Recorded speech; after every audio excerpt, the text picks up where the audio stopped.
ओम शांति। आज 10 फरवरी 2026 के मंगलवार के प्रातः मीठी मीठी मधुवन मुरली के बाप दादा के मधुर ईश्वरीय महावाक्य सुनते हैं। मीठे मीठे प्यारे प्यारे बाप दादा ने कहा, मीठे बच्चे, खुदा तुम्हारा दोस्त है, रावण दुश्मन है, इसलिए तुम खुदा को प्यार करते हो और रावण को जलाते हो। मीठे बच्चे, खुदा तुम्हारा दोस्त है, रावण दुश्मन है, इसलिए तुम खुदा को प्यार करते हो और रावण को जलाते हो। आज का प्रश्न है, किन बच्चों को अनेकों की आशीर्वाद स्वतः मिलती जाती है? किन बच्चों को अनेकों की आशीर्वाद स्वतः अपने आप मिलती जाती है?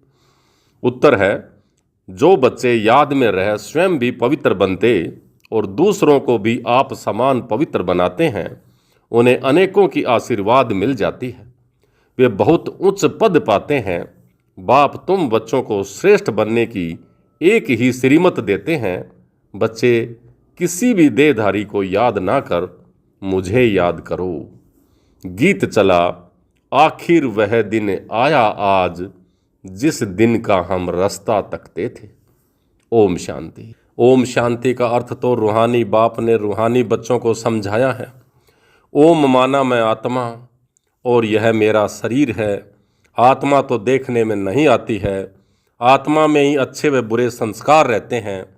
आत्मा में ही मन बुद्धि है, शरीर में बुद्धि नहीं है। मुख्य है आत्मा। शरीर तो मेरा है। आत्मा को कोई देख नहीं सकते, शरीर को आत्मा देखती है। आत्मा को शरीर नहीं देख सकता। आत्मा निकल जाती है तो शरीर जड़ बन जाता है। आत्मा देखी नहीं जा सकती, शरीर देखा जाता है आत्मा के द्वारा। वैसे ही आत्मा का जो बाप है, जिसको ओ गॉड फादर कहते हैं, वह भी देखने में नहीं आता है, उनको भी समझा जाता है, जाना जाता है। हम आत्माएं सब ब्रदर्स हैं। शरीर में आते हैं तो कहेंगे यह भाई भाई हैं, यह बहन भाई हैं। आत्माएं तो सब भाई भाई ही हैं। आत्माओं का बाप है परम पिता परमात्मा। जिस्मानी भाई बहन एक दो को देख सकते हैं, आत्माओं का बाप एक है, उनको देख नहीं सकते। तो अब बाप आए हैं पुरानी दुनिया को नया बनाने। नई दुनिया सतयुग थी, अब पुरानी दुनिया कलयुग है। इनको अब बदलना है। पुरानी दुनिया को ख़त्म होना चाहिए। पुराना घर ख़त्म हो फिर नया घर बनता है ना। तो वैसे यह पुरानी दुनिया भी खलास होनी है। सतयुग के बाद फिर त्रेता, फिर द्वापर, कलयुग, फिर से अब सतयुग आना जरूर है। वर्ल्ड की हिस्ट्री जो फिर रिपीट होती है। सतयुग में होता है देवी देवताओं का राज्य, सूर्यवंशी और चंद्रवंशी। उनको कहा जाता है लक्ष्मी नारायण की डिनाइस्टी। त्रेता को कहा जाएगा राम सीता की डिनाइस्टी। तो यह तो सहज है ना समझना। फिर द्वापर कलयुग में और धर्म आते हैं। फिर देवता जो पवित्र थे वह अपवित्र बन जाते हैं। इसको कहा जाता है रावण राज्य। रावण को वर्ष वर्ष जलाते आते हैं, परंतु जलता ही नहीं है। फिर जलाते रहते हैं। ये है सबसे कड़ा दुश्मन, इसलिए उनको जलाने की रस्म पड़ गई है। भारत का नंबर 1 दुश्मन कौन है? और फिर नंबर 1 दोस्त तो सदा सुख देने वाला दोस्त है खुदा। खुदा को दोस्त कहते हैं ना। इस पर एक कहानी भी है। तो खुदा है दोस्त, रावण है दुश्मन। खुदा जो दोस्त है उनको कभी जलाएंगे नहीं, वह है दुश्मन के लिए। इसलिए 10 शीश वाला रावण बनाकर उसको हर वर्ष जलाते हैं। गांधी जी भी कहते थे हमको राम राज्य चाहिए। राम राज्य में सुख है, रावण राज्य में दुख है। अब यह कौन बैठ समझाते हैं? पतित पावन बाप। शिव है बाबा, ब्रह्मा है दादा। बाबा हमेशा सही भी करते हैं बाप दादा। प्रजापिता ब्रह्मा भी तो सबका हो गया, जिसको एडम भी कहा जाता है, आदम भी कहा जाता है, उनको ग्रेट ग्रैंडफादर भी कहा जाता है। मनुष्य सृष्टि में प्रजापिता हुआ। प्रजापिता ब्रह्मा द्वारा ब्राह्मण रचे जाते हैं, फिर ब्राह्मण सो देवता बनते हैं। देवताएं फिर क्षत्रिय, फिर वैश्य, फिर शूद्र बन जाते हैं। इनको कहा जाता है प्रजापिता ब्रह्मा। मनुष्य सृष्टि का बड़ा। प्रजापिता ब्रह्मा के कितने ढेर बच्चे हैं। बाबा बाबा कहते रहते हैं। ये है साकार बाबा, शिव बाबा है निराकार बाबा। गाया भी जाता है प्रजापिता ब्रह्मा द्वारा नई मनुष्य सृष्टि रचते हैं। अब तुम्हारी यह पुरानी खाल है, ये है ही पतित दुनिया रावण राज्य। जब रावण की आसुरी दुनिया खत्म हो जाएगी, उसके लिए ही यह महाभारत लड़ाई है। फिर सतयुग में इस रावण दुश्मन को कोई जलाएंगे ही नहीं, रावण होगा ही नहीं। रावण ने ही दुख की दुनिया बनाई है। ऐसे नहीं जिनके पास पैसे बहुत हैं, बड़े बड़े महल हैं, वह स्वर्ग में हैं। बाप समझाते हैं भल किसी के पास करोड़ हैं, परंतु यह तो सब मिट्टी में मिल जाने वाले हैं। नई दुनिया में फिर नई खानियाँ निकलती हैं, जिससे नई दुनिया के महल आदि सारे बनाए जाते हैं। यह पुरानी दुनिया अब खत्म होनी ही है। मनुष्य भक्ति करते ही हैं सदगति के लिए, हमको पावन बनाओ। हम विशस बन गए हैं। विशस को पतित कहा जाता है। सतयुग में है वाइसलेस, संपूर्ण निर्विकारी हैं। वहाँ बच्चे योग बल से पैदा होते हैं, विकार वहाँ होते नहीं हैं। न ही देह अभिमान है, न काम क्रोध लोभ मोह अहंकार है। 5 विकार होते नहीं, इसलिए वहाँ कभी रावण को जलाते ही नहीं। वहाँ तो रावण है ही नहीं, यहाँ है रावण राज्य। अब बाप कहते हैं तुम पवित्र बनो। यह पतित दुनिया खत्म होनी है। जो सिरमत पर पवित्र रहते हैं वही बाप की मत पर चल विश्व की बादशाही का वर्षा पाते हैं। इन लक्ष्मी नारायण का राज्य था ना, अभी तो रावण का राज्य है जो अभी खत्म होना है। सतयुगी राम राज्य स्थापन होना है। सतयुग में बहुत थोड़े मनुष्य रहते हैं, कैपिटल दिल्ली ही रहती है, नाम बदल जाता है परिस्थान। जहाँ लक्ष्मी नारायण का राज्य होता है इंद्रप्रस्थ। दिल्ली सतयुग में परिस्थान थी, दिल्ली ही गद्दी थी।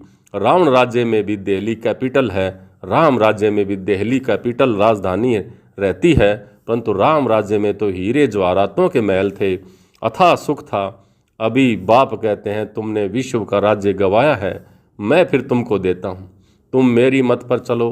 श्रेष्ठ बनना है तो सिर्फ मुझे याद करो और किसी देहधारी को याद ना करो। अपने को आत्मा समझ मुझ बाप को याद करो तो तमो प्रधान से सतो प्रधान बन जाएंगे।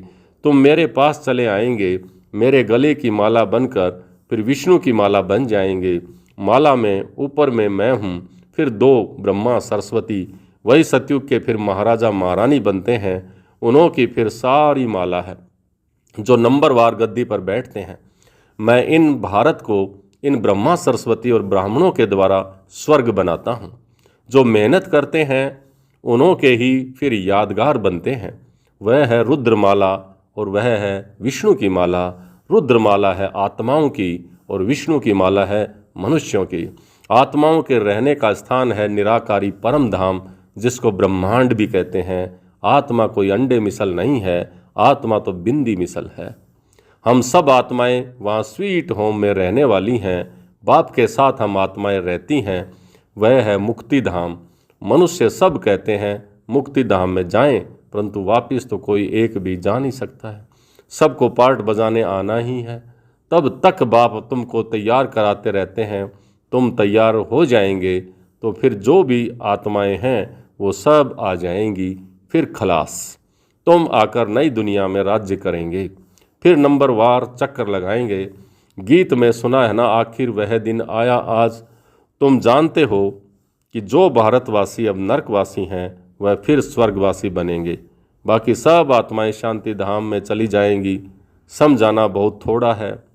अलफ बाबा बेबादशाही, अलफ को बादशाही मिल जाती है। अभी बाप कहते हैं मैं वही राज्य फिर से स्थापन करता हूँ। तुम 84 जन्म भोग अब पतित बन गए हो। पतित बनाया है रावण ने, फिर पावन कौन बनावे? तो भगवान जिसको पतित पावन कहते हैं। तुम कैसे पतित से पावन, पावन से पतित बनते हो, वह सारी हिस्ट्री ज्योग्राफी रिपीट होगी। यह विनाश है ही इसके लिए। कहते हैं ब्रह्मा की आयु शास्त्रों में 100 वर्ष है। यह जो ब्रह्मा है जिसमें बाप बैठ वर्षा दिलाते हैं, उनका भी शरीर छूट जाएगा। आत्माओं को जो बाप है वह समझाते हैं। मनुष्य मनुष्य को पावन बना न सके। देवताएं कभी भी विकार में नहीं पैदा होते हैं। पुनर्जन्म तो सब लेते आते हैं। बाप कितना अच्छी तरह समझाते हैं कि कहाँ तकदीर जग जाए। बाप आते ही हैं मनुष्य मात्र की तकदीर जगाने। सब पतित दुखी है ना, त्राही त्राही कर विनाश ही पाएंगे। इसलिए बाप कहते हैं त्राही त्राही करने के पहले मुझ बेहद के बाप से वर्षा ले लो। यह जो कुछ दुनिया में देखते हो यह सब तो खत्म हो जाना है। Fall of Bharat, rise of Bharat, इसका ही खेल है। भारत के उत्थान, उन्नति और पतन की ये कहानी है। राइज ऑफ वर्ल्ड, स्वर्ग में कौन कौन राज्य करते हैं यह बाप ही बैठ समझाते हैं। राइज ऑफ भारत, भारत का उत्थान, देवताओं का राज्य। फॉल ऑफ भारत है रावण का राज्य। अभी नई दुनिया बन रही है, बाप से पढ़ रहे हो नई दुनिया का वर्षा लेने के लिए। कितना सहज है, ये है मनुष्य देवता बनने की पढ़ाई। यह भी अच्छी रीति समझना है कौन कौन से धर्म कब आते हैं। द्वापर के बाद ही और धर्म आते हैं। पहले सुख भोगते हैं फिर दुख। यह सारा चक्र बुद्धि में बिठाना होता है, जिससे तुम चक्रवर्ती महाराजा महारानी बनते हो। सिर्फ अलफ और बे को समझना है। अलफ शिव बाबा, बे उससे मिलने वाली बादशाही या उसका वर्षा, ये समझना है। अब विनाश तो होना ही है। हंगामा इतना हो जाएगा जो विलायत से फिर आ भी नहीं सकेंगे। इसलिए बाप समझाते हैं कि भारत भूमि सबसे उत्तम है। ज़बरदस्त लड़ाई लगेगी फिर वहाँ के वहाँ ही रह जाएंगे। 50-60 लाख भी देंगे ना तो भी मुश्किल आ सकेंगे। भारत भूमि सबसे उत्तम है, जहाँ बाप आकर अवतार लेते हैं। शिव जयंती भी यहाँ ही मनाई जाती है। सिर्फ श्री कृष्ण का नाम डालने से सारी महिमा ही खत्म हो गई है। सब मनुष्य मात्र का लिबरेटर यहाँ ही आकर अवतार लेते हैं। शिव जयंती भी यहाँ ही मनाते हैं। गॉड फादर भी है जो आकर लिबरेट करते हैं। तो ऐसे बाप को ही नमन करना चाहिए, उनकी ही जयंती मनानी चाहिए। यह बाप यहाँ भारत में आकर सबको पावन बनाते हैं तो वह सबसे बड़ा तीर्थ ठहरा। सबको दुर्गति से छुड़ाए सदगति देते हैं। यह ड्रामा बना हुआ है। अभी तुम आत्माएं जानती हो, हमारा बाबा हमको इस शरीर के द्वारा यह राज समझा रहे हैं। हम आत्माएं शरीर के द्वारा सुनती हैं। आत्म अभिमानी बनना है। अपने को आत्मा समझ बाप को याद करो तो कट निकल जाएगी और प्यारे बन जाएंगे और पवित्र बन जाएंगे। तुम बाप के पास आ जाएंगे। जितना याद करेंगे उतना पवित्र बनेंगे। औरों को भी आप समान बनाएंगे तो बहुतों की आशीर्वाद भी मिलेगी, उच्च पद पालेंगे। इसलिए गाया जाता है सेकंड में जीवन मुक्ति। अच्छा, मीठे मीठे सिक लिधे बच्चों प्रति मात पिता बाप दादा का याद प्यार और गुड मॉर्निंग। रूहानी बाप की रूहानी बच्चों को नमस्ते। हम रूहानी बच्चों की रूहानी बाप दादा को याद प्यार, गुड मॉर्निंग और नमस्ते। नमस्ते मीठे बाबा, बहुत बहुत शुक्रिया आपका। धारणा के लिए मुख्य सार। पहला, सिरमत पर पवित्र बन, हर कदम बाप की मत पर चल, विश्व की बादशाही लेनी है। बाप के समान दुख हरता सुख करता बनना है। दूसरा, मनुष्य देवता बनने की यह पढ़ाई सदा पढ़ते रहना है।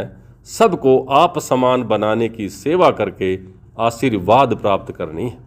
आज का वरदान, कल्याण की वृत्ति और शुभ चिंतक भाव द्वारा विश्व कल्याण के निमित्त बनने वाले तीव्र पुरुषार्थी भवै। कल्याण की वृत्ति और शुभ चिंतक भाव द्वारा विश्व कल्याण के निमित्त बनने वाले तीव्र पुरुषार्थी भवै। तीव्र पुरुषार्थी वह हैं जो सभी के प्रति कल्याण की वृत्ति और शुभ चिंतक भाव रखें।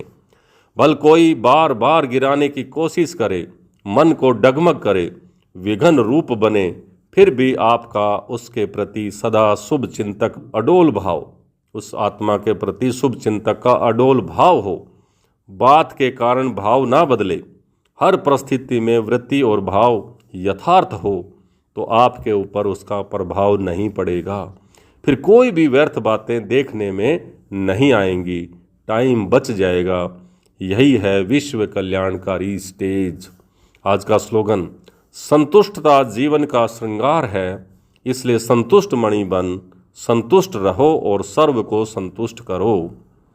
संतुष्टता जीवन का श्रृंगार है, इसलिए संतुष्ट मणि बन, संतुष्ट रहो और सर्व को संतुष्ट करो। ये अव्यक्त इशारे एकता और विश्वास की विशेषता द्वारा सफलता संपन्न बनो। एक मत अर्थात एकता का वातावरण बनाने के लिए समाने की शक्ति धारण करो। भिन्नता को समाओ, हर एक की विशेषताओं को देखो, कमियों को तो बिल्कुल देखना ही नहीं है। जैसे चंद्रमा अथवा सूर्य को ग्रहण लगता है तो कहते हैं कि देखना नहीं चाहिए, नहीं तो ग्रहचारी बैठ जाएगी। तो किसी की कमी कमजोरी को ग्रहण है, उसे भी कभी नहीं देखो। तो किसी की कमी कमजोरी भी ग्रहण है, उसे भी कभी नहीं देखो। अच्छा, ओम शांति।